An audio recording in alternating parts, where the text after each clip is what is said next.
Good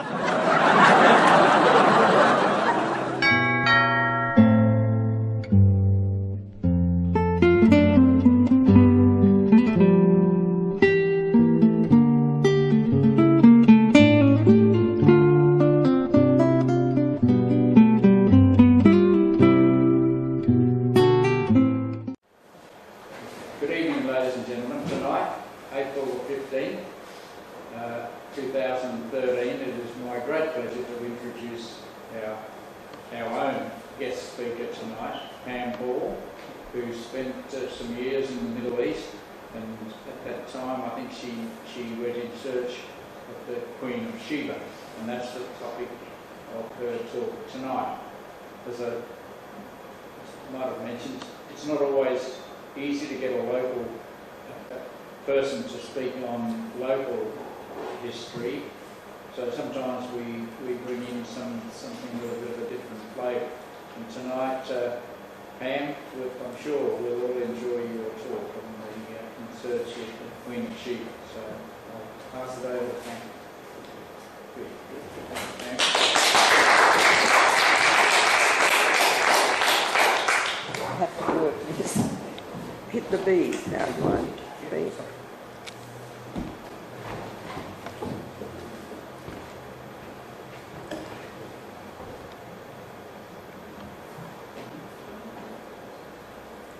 This is just general, that the red, white, black and green apparent Arab country colours. Black stripe represents an Better or worse? no. Better on. Better on. On. And can't see the colours. That's what I was trying to get. In I'll just show you a couple. Ethiopia, and these are, oh no, they've got out of order. Sorry, got out of order. Anyhow, in 1982, while living in Saudi Arabia, I went with two friends to visit the Yemen with the express idea of exploring Marib, which is considered by the Arab world to be the capital city of Bilqis, the Queen of Sheba or Saba. During the 10 years I spent in Saudi Arabia, there were constant reminders that here was the area in which three of the world's great religions developed: Jewish, Christian and Islam, all religions of the Book or the Old Testament. In the centre of Old Jeddah is a shrine known as the Navel, believed to be the burial place of Eve, as in Adam and Eve. This had been roughly fenced off from view, but one was still able to glimpse the construction, which consisted of a central memorial with two long arcades projecting each side. Later, they went and fenced it right off because the expatriates were showing too much interest in it, and they fenced it off to prevent any attempts at worshipping at the shrine, as Muslims believe that to do so is un-Islamic. Saudi kings are buried in unmarked graves in the desert to prevent any idolatry. To the Roger, I can't get the right maps. I'll just keep going until I get the right one. You're fine. I wanted a map of the Middle East. No, I'll have to go back. I had a general map of the Middle East. Anyhow, in the centre, to the north of Saudi Arabia, in the Midian, we camped one night at the Bir al-Musa, said to be the well of Moses, where Moses worked for 7 years for Jethro in order to be able to marry Jethro's eldest daughter, Zipporah. During our time in Saudi, the government reopened an ancient gold mine at Mahad Adab, reputed to be King Solomon's mine, one of the sources of his great wealth. I've got pictures of my husband there at the opening ceremony, sitting most awkwardly with the Americans, their legs, they couldn't get their legs down in the right place, and trying to eat with one hand. And Christmas Eve in Jeddah was celebrated by many expats at the midnight services at the various embassies. Churches and clergy are not permitted in Saudi Arabia, so various Western ambassadors would sponsor a cousin or an uncle to come for the holidays, and they just happened to be a clergyman, no women of course, who would celebrate midnight communion or mass at one of the things. We always went to the British Embassy, which was a large compound of several acres with extensive gardens. It's one of the very old embassies, so it had huge gardens. And to be there at midnight with about 1,000 people under the starry sky was a thrilling experience. I always thought that these are the same stars that looked down on the first Christmas. The atmosphere and peace of joy was always very moving. Now, this is where I haven't got the map. The Asir region in the south of Saudi Arabia, well, that's that, where you see the yellow part, Saudi Arabia. This is Yemen, and that's the Asir province is there. Which joins the Yemen, has its capital and the ancient city of Abha. We visited this area several times as our friends the Al-Khalidis had a mine in the Wadi Qatan, which is east of Abha, going towards the empty quarter. Our son spent a month of each Christmas vacation with the Al-Khalidis and said that he visited an area about 10 kilometres from Wadi Qatan, where there is an ancient stone carving in Thamudic script, which says that the nearby mine is the property of the Queen of Saba, Sheba, a sort of ancient lease peg. Going to that place, going from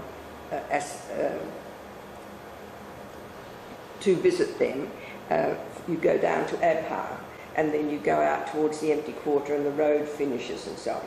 But my husband, being an exploration geologist, they have really weird and crude ways of saying. I said, now how do we know where we're going now? He said, look over to the east, and when you see Nipple Hill, that's where we head for. And it was. So we then turned off the road and went straight up towards that. The province of the Asir has a large Jewish population from the earliest times, and houses in the city of Abha have characteristic small stained glass windows, many of which show the Star of David. They're only about that big, but they're still in all the houses. When the nation of Israel was declared in 1948, the Jewish citizens were asked to either leave or convert to Islam. Many left, but many stayed because of family connections. I mean, they've been there a couple of thousand years. The little windows are still there, which is very interesting to see. While travelling in the Asir near Najran, we came upon a well-preserved section of the road of the ancient incense route. It was over on that left-hand side there, and you know, incense used to come from Ethiopia and across there at where the Red Sea is very narrow, and then with camels go all up the coast and to Jerusalem and to Egypt. Incidentally, in the early days, it was always asses and horses that took it, but then when camels were introduced, that's when the route really opened up and they used camels. The incense route wound up from the south of the Arabian Peninsula through the country of Bilqis, the Queen of Sheba, or Saba. That's this area was called Saba.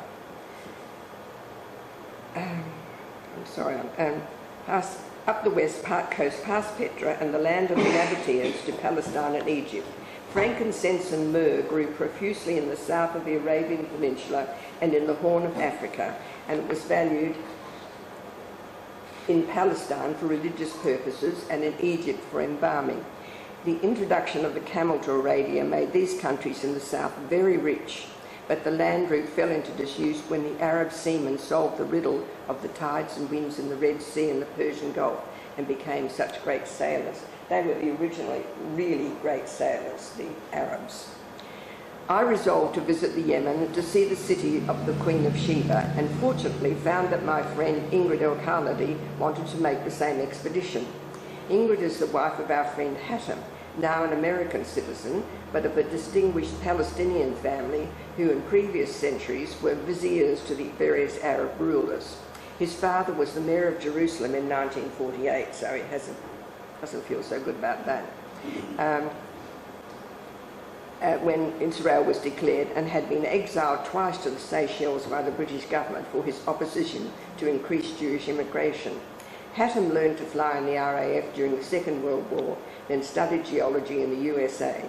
In the 50s and 60s, he used his flying skills in exploring for minerals in Saudi Arabia and the Yemen. He had his own plane, and he flitted around to all those places, landed in the desert and would tap a few rocks and finished up with a good mine. Also anxious to go was Sonja Böteker, a German expat whose husband, an entomologist, was absorbed in the spiders of the Arabian Peninsula. Interestingly, while living in Jeddah, I never found many spiders, only little ones living on the windows. But in the desert, there are bird-eating spiders with large mandibles that eat into the bed like a bird like that. Hattem said he would send one of his clerks with us to interpret, etc. So we flew off by Saudi Airlines to Sana'a, the capital of the North Yemen. Now I think we've got anyway, old Sana'a from the city walls. There is an old and new Sana'a. The new Sana'a is very boring. The city is very beautiful. The houses are many-storied, built of mud and beautifully decorated. The theory behind the plan of building tall, narrow houses on narrow streets is all to do with the extreme climate. The tall buildings shade the narrow streets, and each house creates its own air conditioning. Windows are filled in with beautifully decorated fretted wooden screens. The air enters at the lowest level and is drawn up through the house naturally to exit at roof level, thus cooling the rooms. The family's outdoor living area is on the roof, and the fretted screens on the windows also allow the women to see out without being observed from the street. From the old city walls. It's absolutely beautiful, just really gorgeous. What colour is the mud? Mud colour. Brown colour. Yes, brown, and then they painted in cream, as you can see the cream. Is that a pretty good indication of the weather? Yes, there's very little rain. That's right. In Jeddah, it used to rain once a year, and it was the whole city would come to a standstill because nobody put in any drains or anything, and you'd see the Arab gentlemen with their beautiful toes and their Italian shoes tiptoeing, holding their skirts up and tiptoeing across the street. And we used to get the airport had the only weather reporting place. And we had the Arab News, which was the English newspaper, and the telephone lines would get upset by the rain. So I remember one day the Arab News at the top said, "There is no weather today because of the weather. Whether we have weather tomorrow will depend on the weather." So a person with a sense of humour. But these buildings are absolutely beautiful. That's up close.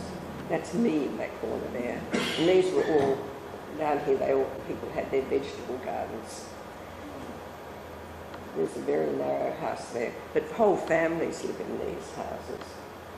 There's the vegetable gardens, like allotments in English. Yes. And that's the gate, the Bab al-Yemen, which means the gate. And it's lovely to see all the motorcycles and things, which they drive like maniacs outside the old gate in that beautiful palace up there. And there's the typical old houses. It's amazing that they can do all that just with mud. And there's a mosque. The people here were absolutely lovely. Very different to the people up in, they were then, up in Jeddah. Very friendly. What year did you go? This was 84, I think. 1984. Yes, and very, you didn't have to feel worried that somebody was going to smack your legs, the policeman was going to smack your legs and say, "Why haven't you got something on?" Or they were just very pleasant, and they wanted to tell you about the history of their country. They were extremely nice people, men and women. This is Sonja Böteker there. She didn't have any spiders with her, fortunately. And these are the women wear those sort of batik-like things, which they sway all around them, trying to hide themselves there. And this is one of the fellows who was very friendly. He has a trumpet. I don't quite know what he does with it. Because they all smoke like chimneys. And that's a coffee warehouse. It was a very famous one. These things are the scales that you can see here. Were they involved with the Cafe Agilis or? Hmm? Well, there's a drug bush that they used in both sides of the Red Sea.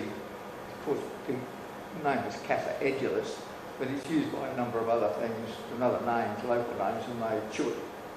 Oh, yes. And which is endemic, goes back many Sort of thousand. like in beetle nut in Well, India. some of it, that makes mess. Mm. Yes, well, it's a bit like the Aboriginals' ganja. I Yeah. think, yeah. Incidentally, it grows in Perth.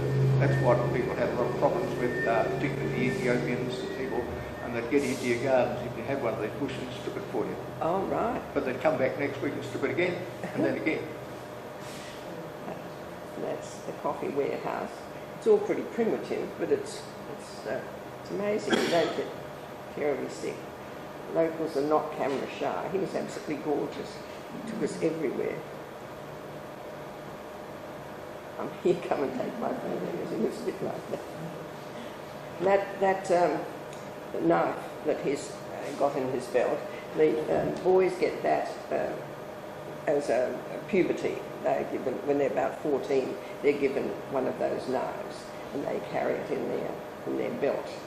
I don't know if they ever use it. It's so difficult. We've got one, it's so difficult to get it out. Never use it in the start, I think. And there's a chap with a shy young couple. So hot, that poor woman. Terrible. And this is modern Sana. You must agree it's boring compared to the old city.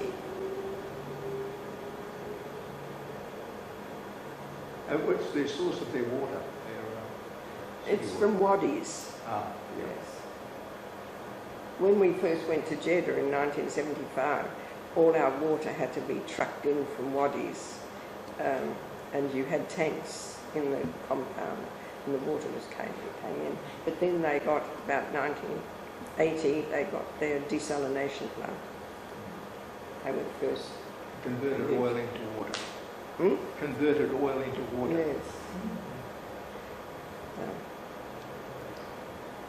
Sana Museum, of course, there's a little stained glass windows. They haven't got the Star of David in, but they're dear little things. And of course, these pieces, these artefacts are thousands of years old. But it was, they didn't have a museum like this in Jeddah when we were there. And it's amazing that Yemen had this. So it shows that they had an amazing civilization. Museum relic, that's the guard.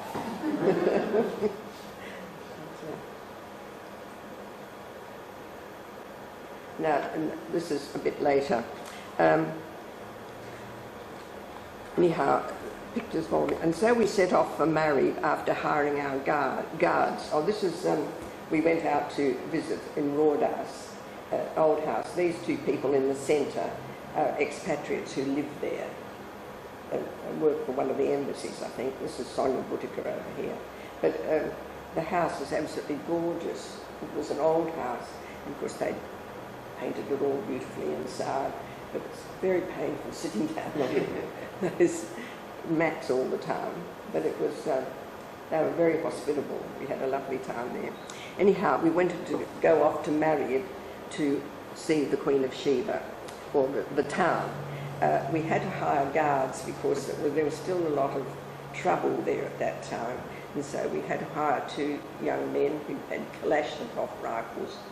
And you hope they weren't trigger happy, you know, because they didn't look as though they had many brains. But anyhow, they were all done up in their as the others Arab, their tea-towel sort of thing. And they took us out there. Now, I don't know if I can get... Oh, here we are, back to the map. And you can see Sana there. And then there are two, anyhow, we set off for Marib after hiring I haven't looked at this for so long. I can't see where it's married. To the Sana. Yeah, it's just above Sana, righto.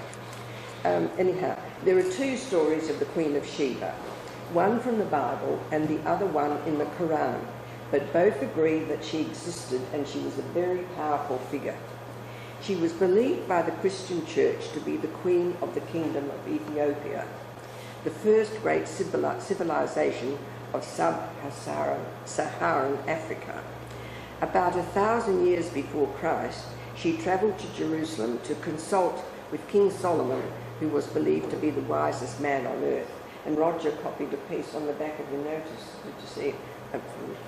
Hollywood films saw her as a sex goddess, a bit like Cleopatra, and white, but in Africa she was believed to be black.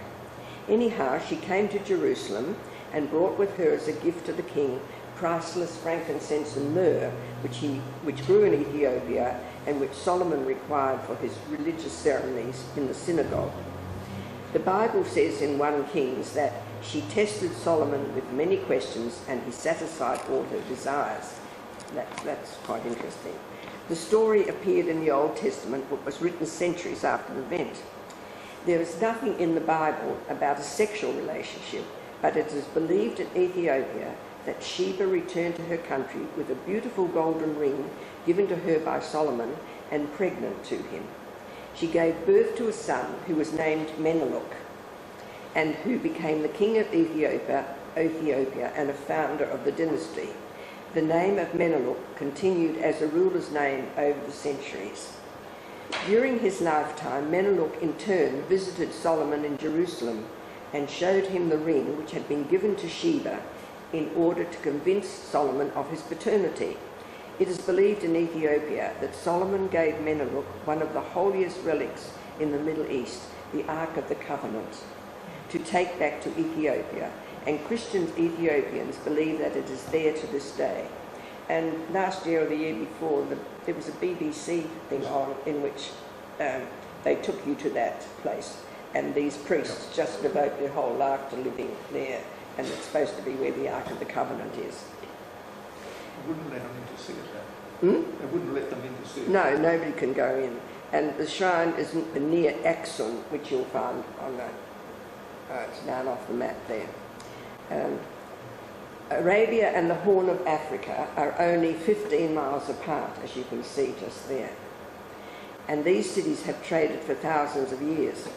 The other legend of Sheba is found in Sabah, or Sheba, in the heart of Yemen, where she is known as Bilqis, and her story is told in the Quran in Surahs 27 and 34. Saba was a fertile earthly paradise where cereals and fruit trees grew, and the air was heavy with the scent of frankincense and myrrh trees, which flourished here, and the gums from these trees became the source of great wealth for the country.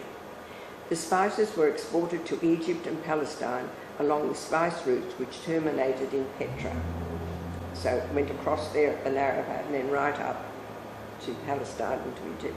And at one stage, north of Tarib themselves there, we came upon a piece of the actual spice route which had been paved over a hill.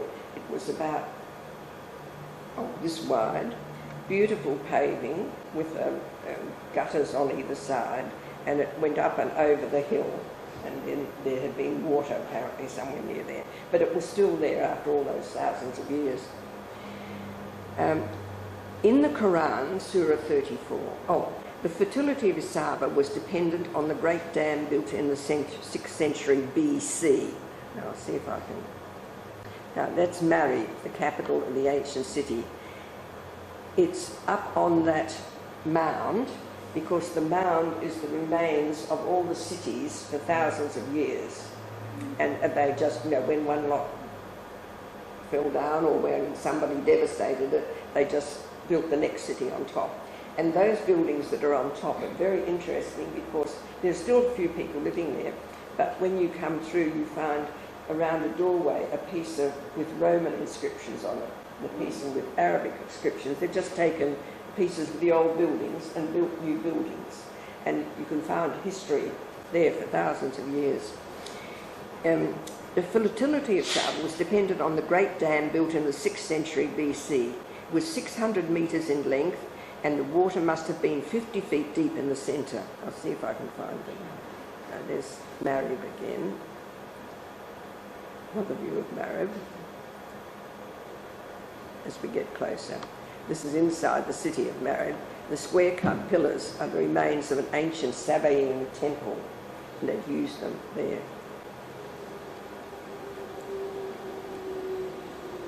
And this is the interior of the mosque at Marib. It's very primitive, as you can see, and the ceiling is interlaced wooden trees. Oh. Going out.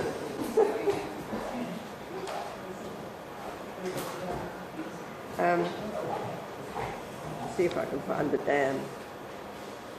Interior of the mosque. Ancient buildings.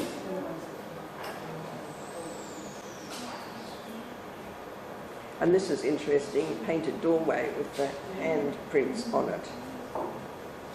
And the lintel across the top had very ancient inscriptions on it, so it's been used. And you can see where the pieces that have been incorporated from other buildings. Because they're very poor, the people who live there now. Brick making from mud and straw. Around guards. I mean, freshly clean, but I didn't know what would happen if they were approached by a couple of bandits. They probably would have been all right. And there's the other one. They were very sweet. Yeah.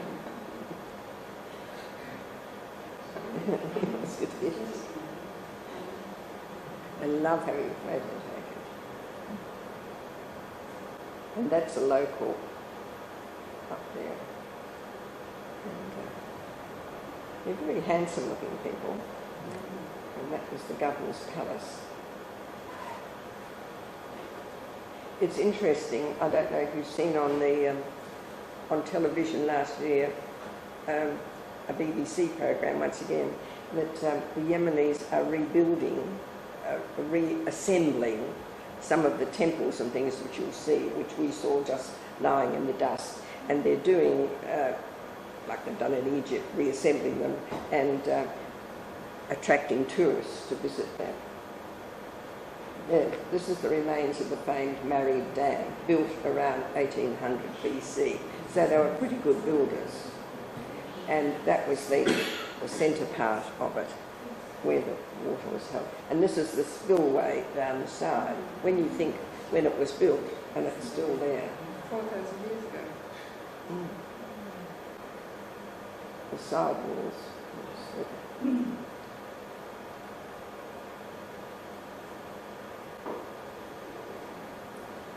That's just to prove I was there. That's that nice clerk that came with us and did all that. And now, this is looking at the temple of Queen Bilqis, looking from the main hall to the peristyle hall. And anyhow, we'll talk about the Queen, Sheba. In the Quran, the Queen of Sheba is described as a dangerous female spirit. It's so typically Islamic, isn't it? As she and her subjects worship the moon and stars. Bilqis had also heard the story of Solomon, that he was the wisest man in the world, and she set off to visit him. This is what the Quran says. Solomon had heard tales of the beauty of Bilqis, and in preparation for her visit, he had the floor of the audience chamber polished so highly that it looked like a pool. When Bilqis entered, she lifted her skirts, thinking that they would be wet in this pool of water, and lo, she was seen to have hairy legs and cloven hooves, a deformity which was later cured by faith when she gave up the worship of the moon and the stars and worshipped instead the one God. The Quran, Surah 34, says that the land was fair to look upon and the people happy and prosperous, and they enjoyed the blessings of God. So we'll see some more. These pillars have now been, more of them have been unearthed and re-erected. They're interesting, they were square. Mm.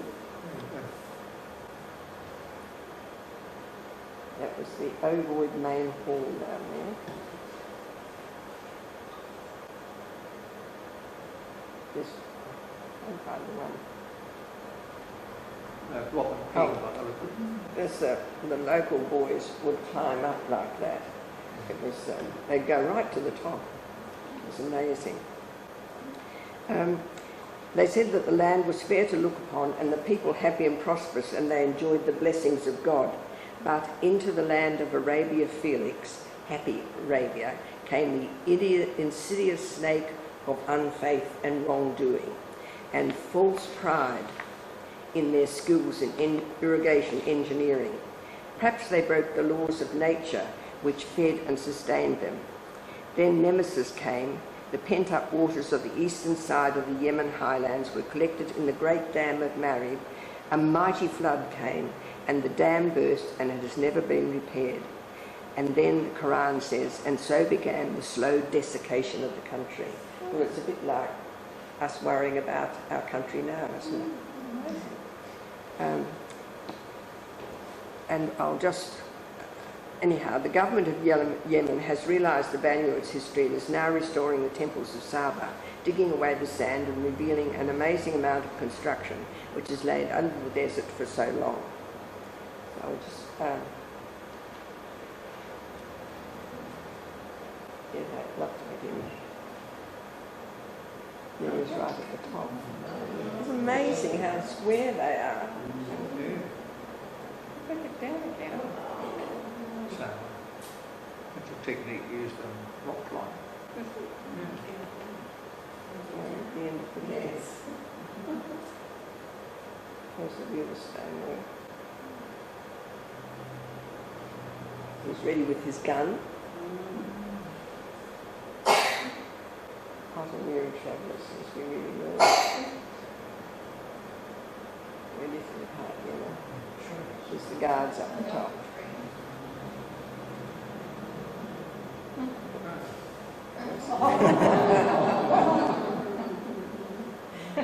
Gorgeous.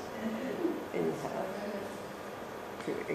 So that's just our story about going to the Yemen to find Marib, and it's there, and she really was a person, and she wasn't just a sex symbol, she was a very powerful woman. And when you go out into the desert, the water from those dams, from that dam, went to irrigate the country in channels all the way around the country, and you can still see the remains of the channels there after all these thousands of years. And so the same idea that, what was it, early yes, early had wanted to come down and bring the water down from up north. Yes, only bridges. Now just, right, go. There's something at the beginning. Roger very kindly did all this because I couldn't do it on my computer. So it only rains one day a year? Hmm? It only rains one day a year? Well, in Jeddah it only ever Yes. rained one day a year. So there was a dam there at one stage? Yeah, no, you saw the dam. There's Yes. quite considerable weather changes. Yes. Sahara was quite green and lush at one stage. Mm. But also the body of water and the vegetation would have encouraged more precipitation. Yes. See, look at the walls. They're amazing, aren't they?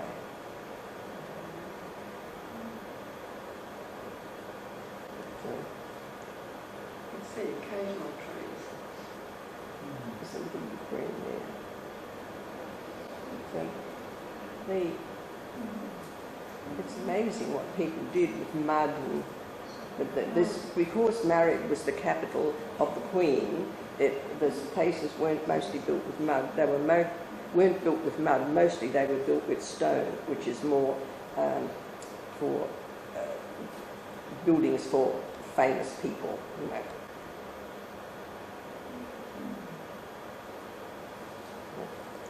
That the roof of that temple and mosque. It's amazing. Very. Pillars would be That's stone. not old. That's not. Pillars are stone. No, those pillars are wood. That's the modern mosque there. In a sense, that's still wattle and door which was used Yes. here. Mm. And it's, I think as you come across the desert and the road, and to see that in the distance is really, really amazing. Because I love history and the thought of people for thousands of years living there and dying there, and how it must have all once been beautifully. They had a simple refuse system chucked out the door. Yes. And gradually it built up. Yes. It's the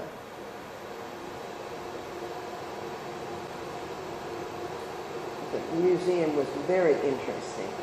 It was interesting that Jeddah at that time didn't have a museum. They've only got one since, but little Yemen had one. In fact, Jeddah, they were doing a lot of building. We went there and throwing out beautiful, fretted screens and things, just throwing them out and burning them. And so the expats were rushing around grabbing them and taking them off the funeral pyres and taking them home and cleaning them up and making screens and so on. And then all of a sudden the Saudis discovered this was their history. And so we weren't allowed to bring any of it away with us. Though we'd saved it all, we weren't allowed to bring any of the screens or anything away with you. It is interesting thinking about Britain, because a lot of us, our ancestors Yes. are English or Irish or something. Mm. And 4,000 years ago, they were living in mud huts with blue stuff on their faces. Yes. They couldn't build this type of No. thing. The large tank. The Russian tank. Yeah. Russian.